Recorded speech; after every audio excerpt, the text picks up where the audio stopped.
राजनीति न्यूज में आपका स्वागत है। कद्दावर छवि के माने जाने वाले बीजेपी के वरिष्ठ नेता भंवर सिंह शेखावत ने इंदौर प्रेस क्लब में प्रेस वार्ता को लेकर शासन प्रशासन को अनेक विषयों पर ध्यान देने की बात कही है। आज इंदौर प्रेस क्लब में कद्दावर छवि के माने जाने वाले भाजपा के वरिष्ठ नेता भंवर सिंह शेखावत ने अनेक मुद्दे रखते हुए कहा कि पिछले 5 महीने से लॉकडाउन के कारण आम जनता की आर्थिक स्थिति बिगड़ चुकी है। ऐसे में शासन प्रशासन द्वारा लेफ्ट राइट के नाम पर व्यापारियों को परेशान किया जा रहा है, जबकि यदि ज्यादा जरूरी हो तो आप सप्ताह में 2 दिन बाजार बंद कर दें, किंतु व्यापारियों को सप्ताह में कम से कम 5 दिन व्यापार करने के लिए जरूर दें। लेफ्ट राइट के कारण एक और दुकानें खुलती है और इस कारण कम दुकानें खुलती हैं और उन पर भीड़ ज्यादा होती है तथा सारी सोशल डिस्टेंसिंग धरी की धरी रह जाती है। शहर में ठेले पर व्यापार करने वाले गरीब लोगों को तानाशाही पूर्वक परेशान किया जा रहा है। स्कूलों द्वारा ऑनलाइन क्लासेस के नाम पर पालकों को फीस के लिए परेशान किया जा रहा है। छोटे छोटे बच्चों के पालकों से भी ऑनलाइन क्लासेस के नाम पर फीस वसूली के तगादे लगाए जा रहे हैं। शेखावत ने तुलसी सिलावट का नाम लिए बगैर कहा कि इंदौर के प्रभारी मंत्री चुनाव में व्यस्त हैं, इसलिए जनता की समस्या को हल करने हेतु नवनियुक्त मंत्री उषा ठाकुर को इंदौर का प्रभार दे दिया जाए। शेखावत ने जनता की समस्या को हल नहीं करवाने पर शहर के जनप्रतिनिधियों को भी आड़े हाथों लेते हुए कहा कि शहर की जनता लुटा रही है और जनप्रतिनिधि मुख्य दर्शक बनकर बैठे हुए हैं। उन्होंने कहा कि सर्दी खांसी का मरीजों को भी कोरोना की जांच के नाम पर हॉस्पिटलों द्वारा लूटा जा रहा है।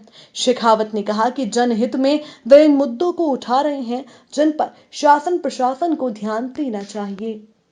पिछले 5 महीने से लगातार जनता एक लंबे लॉकडाउन का प्रभाव झेल रही है और हम सभी जानते हैं कि पिछले 5 महीने में सारे व्यापार, धंधे, दुकानें, नौकरियां सब समाप्त हो चुकी हैं। आज लोगों के सामने अपना दैनंदिन जीवन चलाने के लिए भी आर्थिक आधार नहीं बचा है। तो आज हमने इस प्रेस कॉन्फ्रेंस के माध्यम से सरकार से और प्रशासन से निवेदन किया है कि सारे व्यापारी ये चाहते हैं कि उन्हें काम करने का मौका दिया जाए। आप रोज़ आधे दुकान बंद रहेगी, सामने की बंद रहेगी, पीछे की बंद रहेगी की बजाय जैसा माननीय मुख्यमंत्री जी ने कहा कि आपको 2 दिन लॉकडाउन रखना है तो शनिवार रविवार पूरा लॉकडाउन रखिए। जनता स्वीकार कर रही है, लेकिन बाकी 5 दिन उनको काम करने का अवसर दीजिए।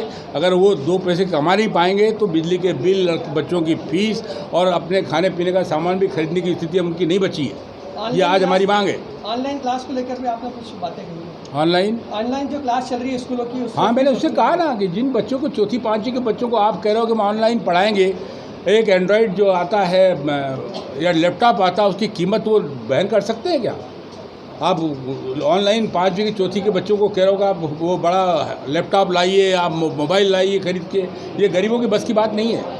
हॉस्पिटल में तो फुटपाथ को लेकर कुछ बात आपने कही? मैंने फुटपाथ की बात भी कही है। फुटपाथ पे जो आदमी बैठ करके दिन भर अपने परिवार को चलाने के लिए 20-25 रुपये कमाता है, मुझे ये मालूम पड़ा कि नगर निगम वाले उनको भी हटाने के लिए प्रयास कर रहे हैं। ये गलत है, अन्याय है। हॉस्पिटलों में लूटपाट जो मची है उसको लेकर के आपने कुछ कहा? लूटपाट से मेरा मतलब सिर्फ इतना है कि जैसे प्राइवेट हॉस्पिटल वाले लूट रहे हैं, दुकानों के आप चालान बना रहे हैं, मास्क को लेकर के 200, 250, 300 का आप चालान बना रहे हैं। लूट नहीं तो क्या है? जिस गरीब आदमी के पास में 25 रुपये कमाई के दिन भर नहीं होते, उसको तुम 250 रुपये का चालान बनाते हो, ये लूट नहीं तो क्या है? ये लूटपाट का झगड़ा नहीं है, झगड़ा है लोगों को सताने का।